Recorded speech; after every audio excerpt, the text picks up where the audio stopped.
कभी कभी कमरा खाली नहीं होता, भले ही उसमें कोई रहता ना हो।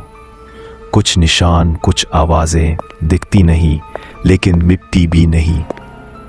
आज हम बात कर रहे हैं रूम 108 की, एक ऐसा हॉस्टल रूम जो 15 साल से बंद है।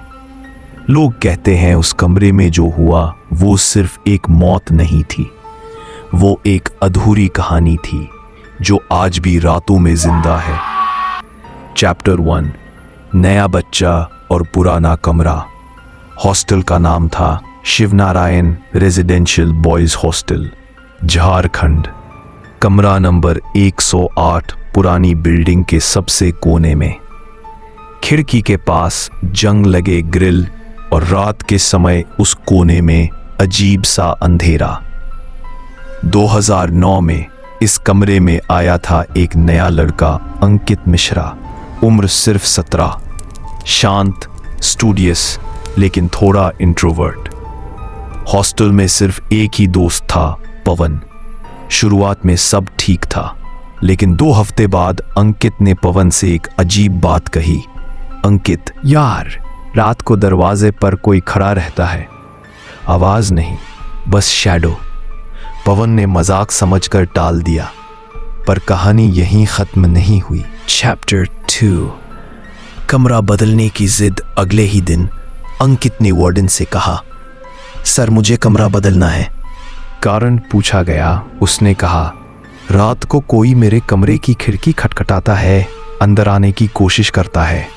वार्डन ने डांट दिया, ये सब तुम्हारा डर है, हॉस्टल में ऐसा कुछ नहीं। पर उसी रात 108 के बाहर अजीब सी हलचल सुनी गई।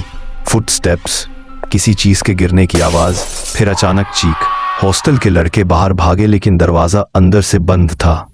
अंकित सोया हुआ मिला, लेकिन डर से पसीने में भीगा हुआ। चैप्टर 3, मौत वाली रात। 27 नवंबर 2009। हॉस्टल में लाइट चली गई थी। 108 का कॉरिडोर पूरी तरह अंधेरा। रात 143 पर पूरे हॉस्टल ने एक साथ सुना, बचाओ। लड़कों ने बाहर भागकर देखा कि 108 का दरवाजा आधा खुला है। अंदर का नजारा, वह आज भी जिनके आंखों में है वो भूल नहीं पाए। अंकित पंखे से लटका हुआ मिला, लेकिन यह कहानी पलटती है। उसके पैर फर्श को छू रहे थे, गर्दन की रस्सी बहुत ढीली थी। कमरे में किसी भी तरह का स्ट्रगल का निशान नहीं था, और सबसे अजीब, अंकित के कमरे की दीवार पर पेंसिल से लिखा था, वो वापस आ गया है, मुझे नहीं छोड़ रहा। चैप्टर 4, इन्वेस्टिगेशन शुरू होती है। पुलिस ने पूछताछ की, लेकिन कोई साफ कारण नहीं मिला। अंकित के फोन में एक ही मैसेज ड्राफ्ट में था, 108 में कुछ है, मैं अकेला नहीं हूं, लेकिन भेजा नहीं गया था। पवन ने पुलिस को बताया कि अंकित पिछले 10 दिनों से रात 2 बजे किसी की फुटस्टेप्स सुनता था। हॉस्टल स्टाफ ने बताया 108 वाले कमरे में 2004 में एक और छात्र की मौत हुई थी, रोहित नाम का लड़का। मौत का तरीका लगभग सेम था। केस दोबारा खुलने वाला था कि हॉस्टल ने अचानक कमरा बंद करवा दिया। चैप्टर 5, पैरानॉर्मल घटनाएं शुरू। कमरा बंद था, पर रात में उसके अंदर लाइट जलती दिखाई देती। पियून ने वार्डन को बताया, सर दरवाजा खुद खुलता है, कोई चलता हुआ दिखता है अंदर। सीसीटीवी डालने का फैसला हुआ। अगली सुबह फुटेज देखकर सबके रोंगटे खड़े हो गए। फुटेज में रात 2:11 पर 108 का दरवाजा धीरे धीरे खुला। अंदर कोई नहीं था, लेकिन कैमरे में साफ दिखा कोई अदृश्य चीज अंदर बाहर जा रही थी। फिर कमरे की ट्यूबलाइट अपने आप फ्लिकर होने लगी, और आखिरी 5 सेकंड में एक काली शैडो शेप कैमरे के बहुत करीब आकर गायब हो गई। अगले दिन सीसीटीवी भी खराब मिला। Chapter 6, final twist.